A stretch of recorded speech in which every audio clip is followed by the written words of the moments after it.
이제 우리가 뭐 90년대나 혹은 2000년대 초반에 데뷔한 이제 여성 연예인들 보면 사실 지금 대부분 나이는 최소 40대 후반에서 뭐 50대, 60대까지도 있는데 사진만 본다면 거의 뭐 한 30대에서 40대 정도에 가깝다는 얘기죠. 이런 분들 보면 정말 관리의 중요성을 우리가 체감을 할 수가 있어요. 안녕하세요. 저는 성형외과 전문의 한바른 원장입니다. 자, 우리가 어느 순간 이제 나이가 든 모습을 느꼈을 때, 나 빨리 나이 들었어. 빨리 원래대로 돌아가야겠어. 라고 생각하고 수술을 통해서 이제 확 젊어지고 뭐 어려진 모습을 갖는 것도 좋은데 사실 가장 좋은 방법은 이제 평소에 관리를 잘 하면 나이 드는 속도가 늦어지게 되고 사실 그렇게 되면 거의 나중에 수술이 아예 필요하지도 않거나 혹은 이제 한 번 정도만 어느 정도 수술로 인해서 다시 젊어지는 것들, 이런 모습을 만드는 게 가장 좋겠죠. 그래서 우리가 이제 뭐 화장품도 굉장히 좋은 거 쓰고 이제 주변 피부관리샵에서 관리도 받으시고 뭐 피부에 좋다고 하는 영양제도 챙겨 드시고 하시는 거잖아요. 일단 이제 수술이라고 하는 게 가지고 있는 이미지 자체가 조금 무섭고 아프고 남들 보기 살짝 민망하고 붓기도 심하고 이런 좀 부정적인 느낌들이 살짝 있기 때문에 내가 사실 관리를 평소부터 잘해서 50대인데도 30대인 것 같다, 60대인데도 40대인 것 같다는 이야기를 들으면 기분도 좋고 수술할 필요도 없으니까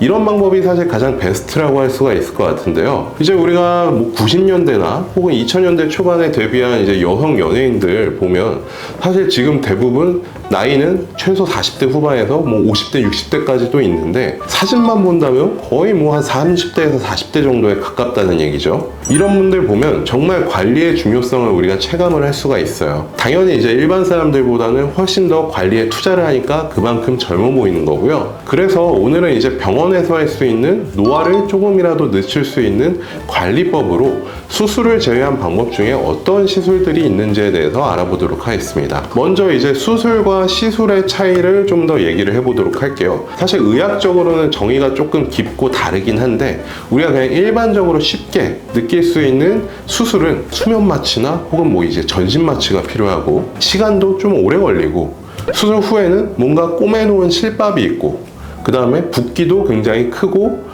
붓기 빠지는데 보통 한 일주에서 잠붓기 빠지는데 한 달 정도 걸리고 대신 이제 변화의 정도가 굉장히 큰 것들을 이야기를 한다면 보통 우리가 생각하는 시술 같은 경우에는 조금 더 간단한 것들, 마취도 보통 그냥 간단하게 크림 마취나 주사 마취 정도로 진행을 하고 시간도 적게 걸리고 붓기도 조금 있긴 한데 빨리 없어지고 실밥 같은 거 없이 살짝 주사 자국 정도 남는 이런 정도를 보통 생각하는 시술의 범위라고 할 수가 있을 것 같습니다. 우리가 성형외과에서 하는 피부 관리의 가장 큰 특징은 이제 얼굴은 이제 뼈의 가장 깊은 부분부터 피부까지 층층이 여러 겹이 이제 쌓여 있는 형태로 되어 있는데 이 중에서 수술보다는 조금 얕은 층이지만 우리가 뭐 일반적으로 하는 뭐 에스테틱 샵이나 혹은 피부관리실에서 진행하는 것보다는 조금 더 깊은 곳을 좋아지게 할 수 있는 목표로 한다는 점에 있을 것 같은데요. 이곳을 굳이 특정해서 이야기를 하자면 주로 이제 피부층 바로 밑에 있는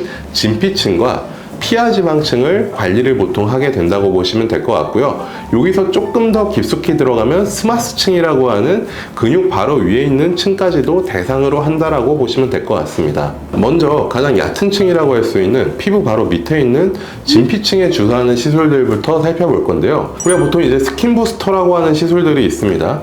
이런 것들은 이제 물광 주사라든지 혹은 뭐 샤넬 주사, 뭐 리쥬란, 엑소존 같은 것들을 보통 묶어가지고 피부 부스터라고 하는데 이제 이런 것들은 공통적으로 피부 바로 밑에 진피층에 뭔가 좋은 성분들을 주사로 직접적으로 주입하는 방법이라고 할 수가 있습니다. 우리가 표피라고 불리는 이 피부의 가장 큰 기능은 뭐냐면 뭔가 밖에서부터 들어오는 것들을 방어하고 보호하는 기능을 하게 되거든요. 그렇기 때문에 우리가 화장품을 아무리 좋은 것들을 바깥쪽 피부에 바르더라도 이런 것들이 사실 피부 밑에 진피층으로 흡수하기가 굉장히 어렵습니다. 그렇기 때문에 피부과나 혹은 성형외과에서 하는 이런 피부 관리 시술들은 직접적으로 주사를 통해서 이제 영양 성분들을 주입을 하기 때문에 굉장히 침투력이 좋은 성분이라고 할 수가 있을 것 같고요. 이제 뭐 리쥬란이라든지 엑소존 같은 경우에는 진피를 재생시키는 성분, 성분, 이제 줄기세포에 가까운 성분들이 조금 포함되어 있다고 보시면 되고요. 이제 물광주사나 이제 샤넬 주사라고 불리는 뭐 필로르가 주사 같은 것들, 이런 것들은 이제 뭐 재생 성분이라기보다는 지금 현재 상태에 조금 처지거나 건조한 진피층을 좀 잘 히알루론산 성분으로 채워주는 이런 성분들의 이제 뭐 비타민 같이 피부에 좀 좋다고 하는, 혹은 뭐 미백 성분이 있다고 하는 여러 가지 좋은 영양제 성분들을 섞어서 주사를 한다고 보시면 될 것 같습니다. 보통 이런 주사들은 이제 피부 바로 밑에 굉장히 얕게 놓게 되거든요. 그래서 시술을 받고 나면 공통적으로 좀 엠보싱 마크라고 하는 게 생기는데, 이제 맞은 자리에 피부가 볼록볼록하게 조금 올라오게 됩니다. 특히나 이제 리쥬란이나 엑소존 같은 주사들은 엠보싱 현상이 굉장히 확연하게 드러나게 되는데, 용량도 좀 더 많고, 그 다음에 직접적으로 진피에다가 재생시키는 성분들을 많이 주입하기 때문에 그런 거고요. 그 외에 이제 물광톡스라든지 혹은 샤넬 주사 같은 성분들은 뭐 한 부분의 진피를 재생시키기보다는 얼굴 전체에 좀 고르게 주입을 하는데 초점이 맞춰져 있기 때문에 엠보싱 마크 자체가 리쥬란 같은 것들보다는 좀 더 적다라고 보시면 될 것 같아요. 자, 스킨보톡스라는 주사도 마찬가지인데, 보톡스는 우리가 일반적으로 알기로는 근육에 주사를 하게 되고, 그 근육을 몇 개월 동안 마비시켜서 주름을 좀 펴주고 앉게 만드는 데 역할을 주로 하게 되거든요. 그런데 이 보톡스 같은 경우에는 많이 희석해가지고 피부 바로 얕은 곳에 주사를 하게 되면 피부결 자체가 좀 더 개선되는 효과가 있고, 모공도 좀 더 작아지게 되고, 피부가 좀 더 리프팅되고 팽팽해지는 효과가 있게 돼요. 그래서 보통 이제 지성이나 복합성 피부를 가지고 있어서 피부결 자체가 조금 안 좋으신 분들이라든지 피부가 좀 늘어져서 힘이 없으신 분들한테는 스킨보톡스 시술이 굉장히 효과가 좋고요. 이거 역시 피부 바로 밑에 주사를 하기 때문에 엠보싱 마크가 좀 더 나타나게 됩니다. 그 엠보싱 마크라는 걸 이제 뭐 보면 굉장히 좀 뭔가 황공포증 느끼는 것처럼 뭔가 울퉁불퉁하게 튀어나와 있고 하기 때문에, 사실 처음 시술을 받으신 분들은 이거 뭐가 이상한데? 잘못된 거 아닌가? 너무 얕게 주사한 거 아니야? 라고 생각할 수가 있는데, 오히려 여러 번 시술 받으신 분들은 이 엠보싱 마크 자체가 가지런하게 잘 되어 있는지, 엠보싱 마크가 확연하게 드러나는지가 어떻게 보면 또 의사의 조금 실력을 평가하는 척도가 되기도 하는 것 같아요. 이런 엠보싱 마크 자체가 나타나는 거는 진피에 정확하게 주입이 되어 있다는 어떻게 보면 증거와도 같은 거죠. 그래서 이제 이 엠보싱 마크는 보통 한 5일에서 한 길게 가도 일주일 정도 지나면 다 없어지기 때문에 이런 현상이 일어난다고 해서 크게 신경 쓰실 필요는 없을 것 같다는 생각이 듭니다. 자, 필러는 크게 두 가지 효과가 있는데요. 일단 첫 번째, 꺼진 곳 혹은 평평한 곳에 볼륨을 채워서 평평하게 만들거나 혹은 볼록하게 만들어준다. 두 번째 효과는 깊거나 혹은 얕은 주름에 살짝 채워서 그런 주름들을 조금 흐리게 만든다. 이 두 가지 효과를 보시면 돼요. 그래서 첫 번째, 필러는 볼륨감을 채울 것이냐 혹은 주름을 없앨 것이냐에 따라서 시술하는 깊이가 달라지게 되거든요. 특히나 미간이나 이제 이마에 정말 깊은 주름들이 있거든요. 이런 것들은 수십 년간 만들어 온 주름이다 보니까 특별히 인상을 쓰지 않아도 그냥 깊게 패어있는 주름들이 있잖아요.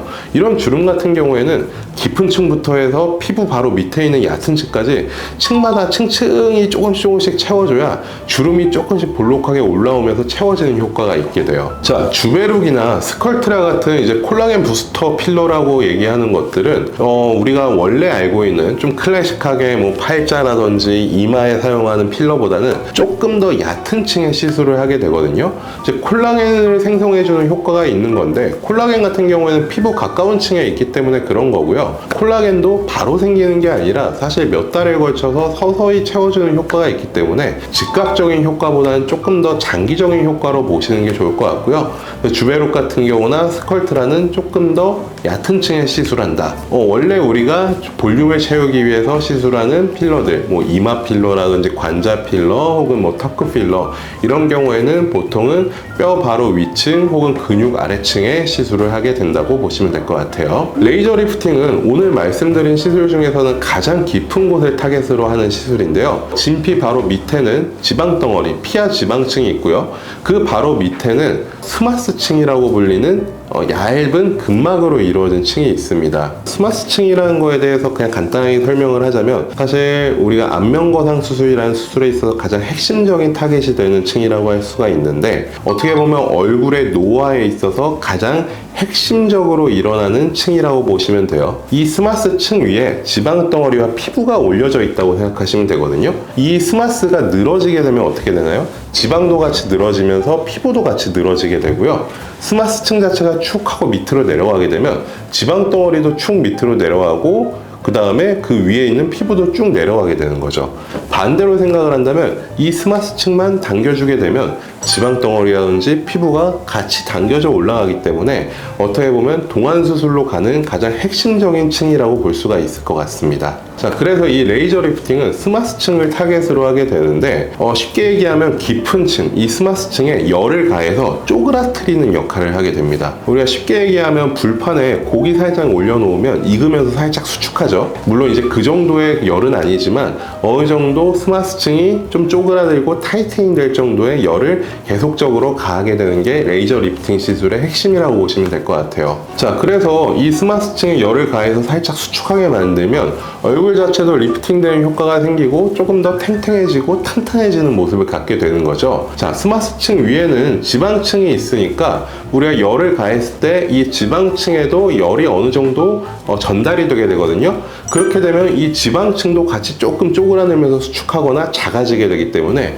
얼굴 자체도 조금 더 작아지는 느낌, 그 다음에 턱선 같은 경우에 살짝 턱라인이 좀 더 날카롭게 드러나는 그런 살아나는 효과들이 생기게 되는 거죠. 성형외과에서 하는 관리라는 것들은 사실 효과를 보고자 하는 부위를 얼굴의 얕은 층부터 깊은 층까지 굉장히 체계적으로 나눠져 있거든요.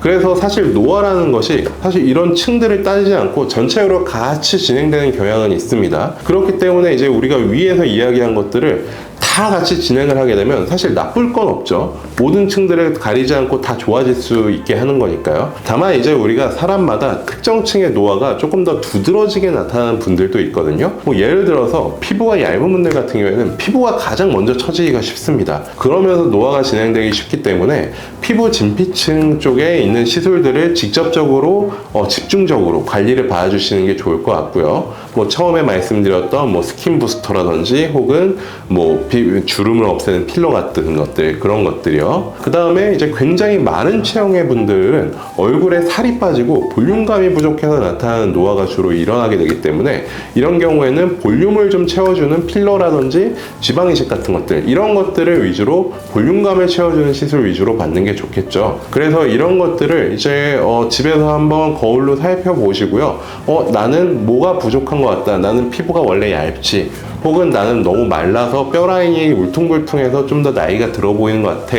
이런 것들을 판단을 하신 후에 성형외과에 내원하셔서 상담을 받아보신다면 우리가 조금 더 경제적인 방법으로, 그것보다도 좀 더 효과적으로 개선을 할 수가 있다는 말씀을 드리도록 하겠습니다. 자, 오늘은 성형외과에서 할 수 있는 노화를 늦추는 방법, 꼭 무서운 수술이 아니라 간단하게 할 수 있는 시술들 위주로 알아보았고요. 다음번에도 더 좋은 정보로 찾아뵙도록 하겠습니다. 혹시라도 궁금하신 점이 있으시다면 댓글로 남겨주시면 제가 직접 답을 드리도록 하겠습니다. 감사합니다.